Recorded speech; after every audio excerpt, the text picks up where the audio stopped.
Come on, man, look at yourself. For the love of God, stop coding for a while. Don't you want to be rich? Don't you want to be your own boss? Come on, I will teach you how to sell. No, no, no. Go away, I just want to code. I'm an engineer. I'm not a salesman. Listen here, I will give you two opportunities. I will give you blue pill and the red pill. So you can choose. Do you want blue pill and keep coding and to keep your 9 to 5 job? Or you will take the red pill and you will learn how to sell. No, go away. I don't want to know. By the way, what happens if I take the blue pill and I just want to keep coding for the rest of my life? Then you will work for the dude who took the red pill.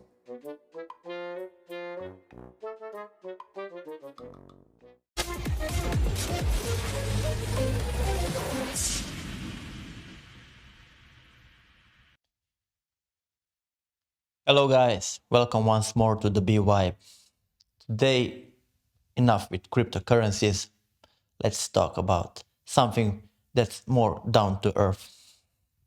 Today, we're going to speak more about selling. What is it and why is it important to sell? My opinion is that the most important thing in your life is to know how to sell. Let's go a little bit back. So, if you know what this podcast is all about, what we are saying from the beginning, it's about how to become different, how to escape the ordinary, how to learn something, how to invest, how to learn something other than your technical knowledge that you gain in your school, on your college, and something like that. It's very, very important to know how to sell because it's in your professional life. While we are talking about your professional life, it's everything. Because you can be the smartest, the greatest, you can know how to, I don't know. I came from, let's say, computer engineering, computer science, and I will talk about coding, but it can be translated to any other, maybe technical knowledge or some trade, it doesn't matter. If you don't know these soft skills, if you don't know how to communicate, if you don't know how to understand your customer, your potential customer, what to say to them in a specific second, in a specific moment, how to manipulate their emotions, what are emotions, then you will not sell. And if you'll not sell, then you will not get any money. And then if you get any money, then you will have this problem of not knowing what money is. That's why you have to learn what money is. And that is why we started all of these podcasts. We started from the beginning, why, so the definition of why we are doing it, what we want to achieve. And then we were going through other episodes more deep down in what's money, why we didn't learn anything about money, what you need to know that is actually full of shit. It's inflatable. It can be print on demand. You have to turn money into assets that keep value or keep increasing in value. You have to know how to invest, in which assets and in which categories you can invest. Stocks, bonds, cryptocurrencies, what is passive income, what you can do, what skills you can learn to get additional income, how to trade, what is trading, because everything is trading. And one specific aspect of trading is selling. So everything is about trading in your personal life and in your professional life, and everything is selling. You have to know how to sell yourself. When you try to get a job, you are selling yourself. When you're trying to get a wife, you're selling yourself. When you're trying to get a girlfriend, you're selling yourself. When you're trying to get a loan from a bank, you're selling yourself. You're selling your financial information or reports. You're always selling, and it's the most important skill that you need to learn, and no one is teaching that. And that's why we somehow started from the beginning, from this general aspect, the matrix, the world, this and that. And then we were funneling down to the more specifics of what is each instrument, what you need to know. And now we're going, let's say, a full circle back and try to close this chapter. Like, okay, now I have shown you what I know about money, what I know about gold, and I'm going to talk more about gold, about cryptocurrencies, and so on. This is the basic knowledge that you didn't learn anywhere. And now let's see and let's recall why it's important, because it will help you. It will help you in the process of selling. So if you want to be financially free, if you need to invest your money in. If you want more money, you have to invest time, you have to gain skills, you need to know where to invest, and so on. But to get money, you need to sell. So that's why it is the most important thing. Let's start from the beginning, from when I was born. I was born, let's say, on the outskirts of the capital, maybe 100 kilometers away, far out. And from the early days, it was such a community. I was raised in a, let's say, more technical community where my father, my uncles, and so on, they were all in this electrical engineering, measurement, surveying, this and that. So they were all in math, in physics, and they said it's the most important thing to learn. You have to learn, you have to be good at school, you have to have straight A's, because you know why? It's because,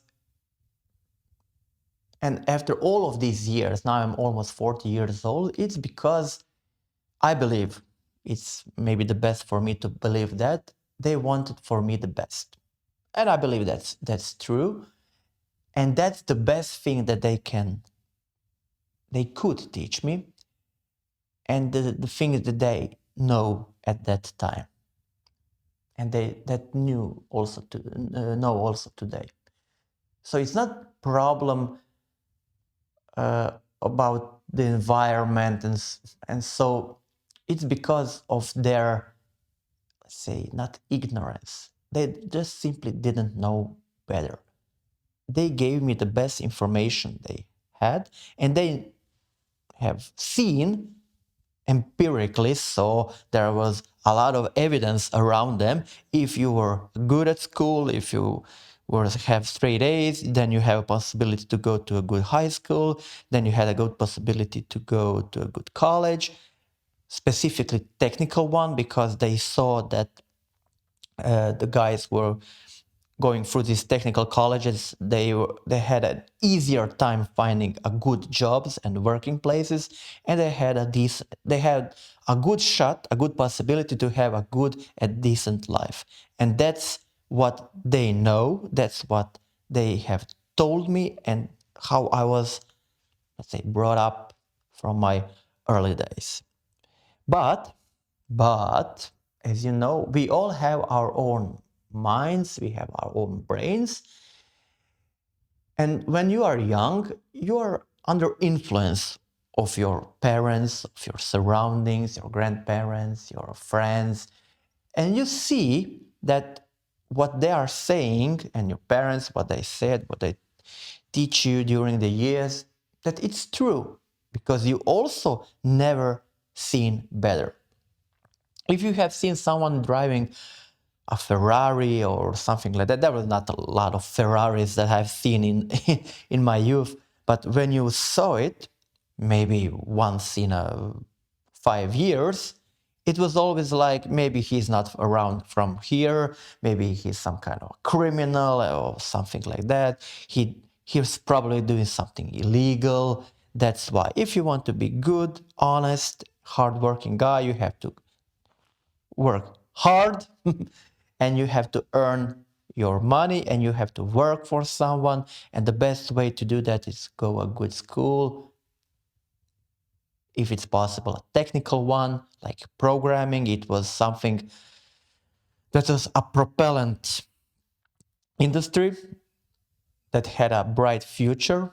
So at least my parents saw that this kind and this domain will be the future. And it's not maybe a lucky guess, but they were true. But at the end, it doesn't matter. It doesn't matter. The only thing that matters that you need to learn constantly, and you need to learn about everything, not only about technical things and how to code and what are the paradigms and what is objective oriented programming or something like. It's all important. You need to know that, especially if you're going to be a programmer, if you're going to code. But at least for me, I don't think of myself as a programmer. I have done this in the past. Do I like it? Do I love it? No. No. And I knew from the beginning when I started to go to the college that this is something that I knew already then that I have to do it. I have to get through it. I have to earn my diploma, that it will put a roof over my head. It will put food on the table, but it's not something that I fully enjoy, and it doesn't matter. The life is like that, and that's it. And then when I started working, when I started to talk with more people, then I also seen that I know how to do other things than programming. I know how to do some kind of analysis, do some kind of a documentation and so on. Then I became a business analyst. Then I started to run projects as a project manager. Then they started to give me some people to lead, some students, and so in a group. So they saw that I'm good with handling and managing a lot other people. So I can be some kind of a lead, a team lead, that I can divide the work, so I can assign tasks, I can track the progress, I can deliver some kind of a code and an application on time. And then they have put me on a position as a software team lead in a company, as a head of a development department, then as a head of a product engineering department, and so on. And I would say at the end, did I enjoy it? Maybe at some time, so it was not all pain in the ass. But was it my sweet spot? Was it something that I truly enjoyed? That something that I want for myself? I would say not. I'm not that kind of a person. I cannot imagine myself writing code till the end of the days, at least my days. And I know some people, some good programmers that are always techie guys. They will always be techie guys. They don't want to learn anything else. They don't want to go outside this comfort zone, and they will be more, let's say, maybe even better and better over the years, be more profound, more senior in this, let's say, technical specific domain. And it's good. It's okay. I respect that. I respect their decision. But I also, let's say, demand from those people who maybe see me as an outlaw, as something, as a cancer that you have to remove, because I don't belong to the programming community anymore. I was a programmer, then I betrayed all of them and started to learn something. Ooh, like how to sell, talk to people, how to maybe have a glass of wine with our potential customers, ooh, and be less autistic, ooh. And that's maybe some of them just simply cut me out as a foreign body and say, oh, yeah, okay, you're not programmer, I don't want to speak with you, because those people, and it's a common belief, disbelief, common misconception, I would say, in this programming community, not all, for all of them, but most of them, that all other people that are not engineers, that are not programmers, that are, let's say, salesmen or something like that, they're all stupid, dumb fucks, shitholes. They don't understand anything. They didn't learn their degrees. They didn't go to the good college. They're okay. But guys, not everybody is for everything. But at the end of the day, did you ever wonder, and I started to wonder, for whom am I working? So who is my boss? Did you ever think about that? So is your boss a PhD? Who is running the company? How much money do they have? What do they drive? Why do they drive a 17 times better car than you and have 25,000 times more money than you? And you saw maybe in some paper or somewhere online that maybe they have only a high school diploma, maybe they didn't go even to a college. And did you ever wonder how many multimillionaires in the world have a college degree? How many of them are college dropouts? Most of the people and most of the, let's say, I started from this programming community, most of them, they don't even ask themselves. They don't care. Maybe then they don't know, but they don't ask themselves those questions. Some of them ask the questions and they don't care. Some of them ask those questions and are frustrated why they don't have more money, why the owner or their boss is not paying them more, so on. And then you have guys, I would say like me, who decided to jump out, to look, to, let's say, open your eyes and see not only your fucking screen all the time, all the day, and Netflix and TV and video games. I decided, I don't know how, that's why I started this podcast, to tell you that you also have opportunity. If you don't want, it's your decision and I respect. If you don't want to see the broadness, the scope, what is all around in the world and how world operates, it's completely okay and I completely respect. But then you don't have the rights to say to others that they are stupid, they are this, they are that. No. Maybe people started to see the world more like this. And I found myself in this position when I was coding for a while, for a few months, for a few years. And I said, okay, I know this, I understand this, I don't love it. Maybe I like it to a certain degree, but I don't fully enjoy this. I want more. I want to see more. I want to see how this business is performed. How do you get new business? Who is buying? Why the customer needs this? Why the customer ordered just this piece of software and not also this piece of software? And I started to ask those kind of questions. But also I started to see, okay, there are people who are much smarter than me, who have much more knowledge, general knowledge than me. They are, I don't know, they behave better. They regulate their emotions better. They are more loved in, let's say, in a around when they are around women in a women's group. They are more liked or loved or preferred. And then you started to ask yourself, so what's the catch? What do you need to know? And then I started to read different kinds of literature. Maybe you don't see it here.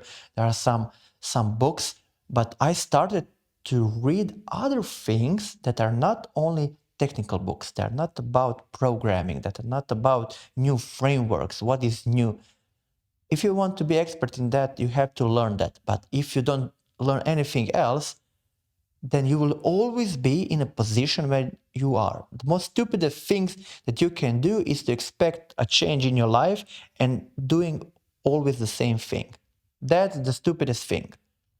If you are learning only how to program and That's it. And learning the new frameworks and new upgrades, releases for some programming language that you use. How do you expect to drive a 15 times better car? In order to drive a 15 times better car, you need to become 15 times better person. How better? That is, you are not a good person, but 15 times the person you are now, with all your horizons, with all your aspects, with all your different general knowledge, behavior knowledge, emotional regulation knowledge, and so on. Then I started to drill down, because I'm a very logical guy. I started to drill, where is the root of everything? What is the root of everything? And I found it, at least for myself. The root is the word sell. Sell, sell, sell.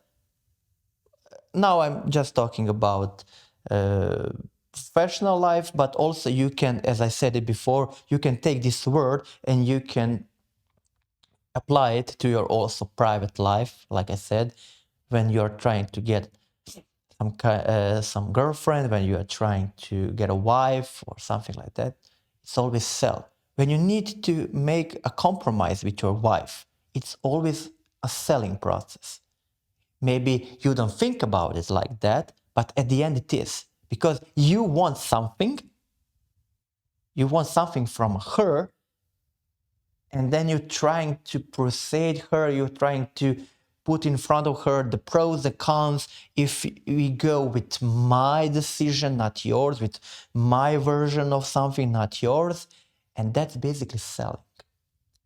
We are impacting that other person by targeting their emotions, their vulnerable sides, and so on. That's basically selling. It has to do a lot of selling.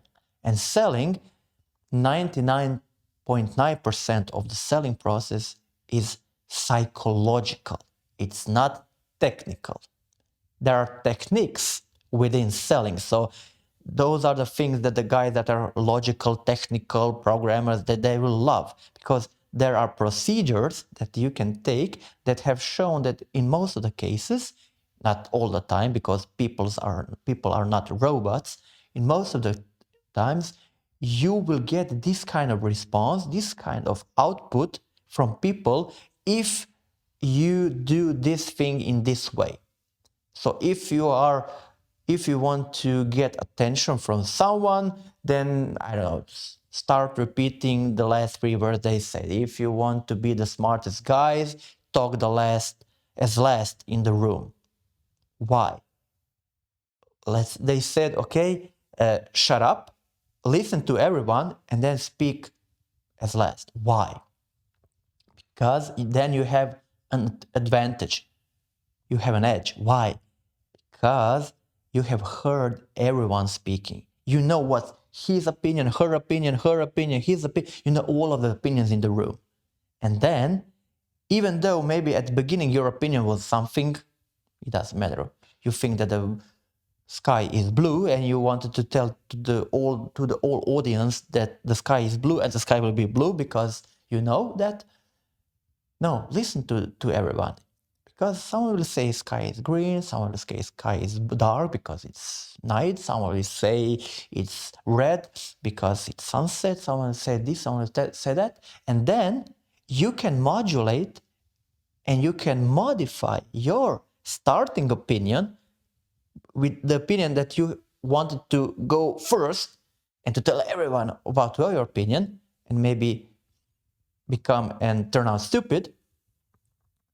You shut up and you listen to everyone, and then at the end you know and you heard that maybe your boss thinks that the sky is this color, your best friend thinks that the sky is this color, your potential girlfriend who are you trying to I don't know, impress thinks this, thinks that, and then you combine everything. At the end you speak and say, okay guys, I believe that you're all correct. It depends on where the sun is, what time of the day is. So at most of the time when the day is, it's blue, so we have to agree upon that. But also we have to take in consideration that there are cases when the sun is low on the horizon and there is times when it's dark, when it's night, then the sun is not up, obviously, then the sky is different color, and so on. Then we will prepare our solution for the customer, taking into consideration that the sky can be different colors, blah, blah, blah, and so on. And then people think that you are very smart. People start to respect you because you take into consideration their opinions. They start to like you more, and so on. That's why, and it's very important to know and to learn these kinds of things and procedures. You can learn it. There are a lot of books, so it's nothing new, it's nothing special. There are a lot of books on this procedure. They don't work all the times, they work most of the times. And how to learn them? The best way to learn them is to perform them, to do it actually in your life, to do it as your everyday routine. Start with one thing, then start with another process, and then try to figure it out what's the best way how you can deliver this. That's why, let's say, I started to speak last. I started to shut up more. I started to speak less, because your mouth is something that is very, very, I don't know, dangerous. People tend to make different kinds of labels. They label you as someone based on the things that you say. And if you say a lot, they can label you a lot. So they can put a label on you like you're stupid, you're not well-mannered, you are a man who has a lot of cursing in his vocabulary, and so on. And then people, when they put a label on your head, on your shirt, then it's very, very, very hard to change that label. Because once a fat guy, once a stupid dude, you'll always a stupid dude. Once a guy who smells bad, you will always be remembered as a guy who stinks.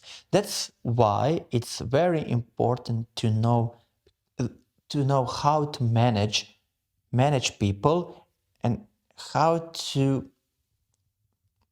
get and meet those expectations from the people, and manipulate their expectations so that they think the way that you want.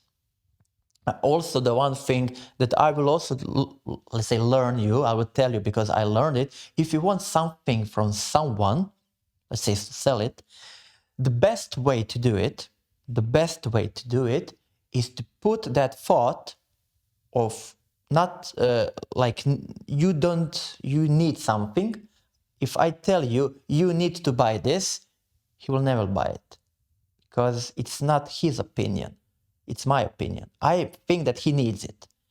The best way to sell it is to put somehow this thought in his brain or her brain, so that he or her thinks, oh man, I so much need this. I need it so badly. But don't do it directly. So it's called inception. If you do the inceptions of the thought in their brain, so they think that they came up with this, then in most of the cases they will buy it. Because people tend to hold to their idea the most, and they work their idea the most, because they think that their idea is the best. Because we are people and we are all egocentric, and we always think first about ourselves. And don't be fooled, guys. No one cares what you want. No one cares what you need. People only care about themselves and what they need.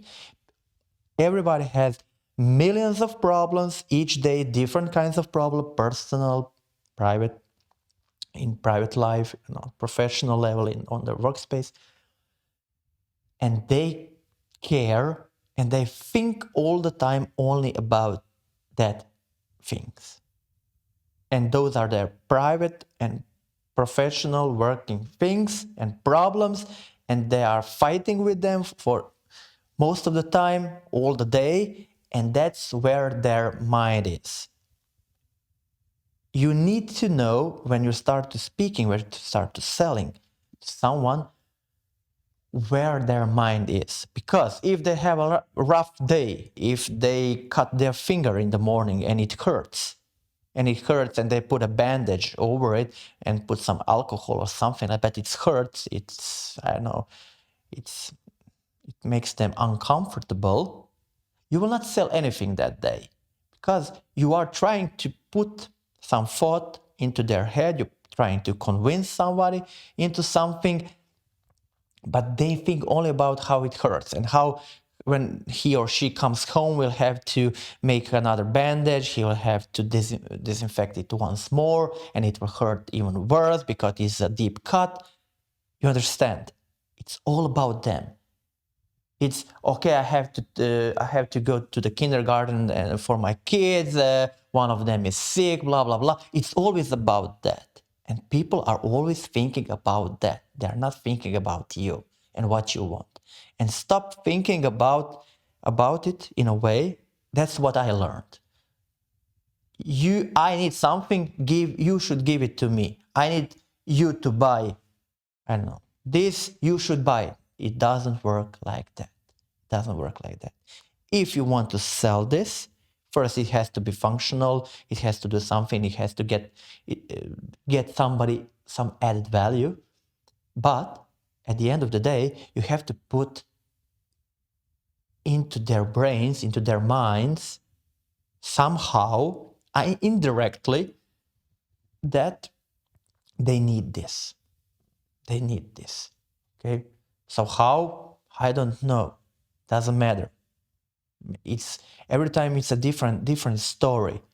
But you have to, let's say, if I'm writing, if I want to write, okay, I need a pen. Maybe I'm not selling you the pen. Maybe I have to sell you the need you for writing, because I will sell you something else. Let's say you are a director in a company and I want to sell a lot of these whiteboard markers. I'm not going to sell you these whiteboard markers. I'm going to talk about your problems. First, about your problems. So all attention has to be, if I'm selling, if I'm a seller, all my attention has to be on that guy to whom I'm selling. And that's the most difficult part.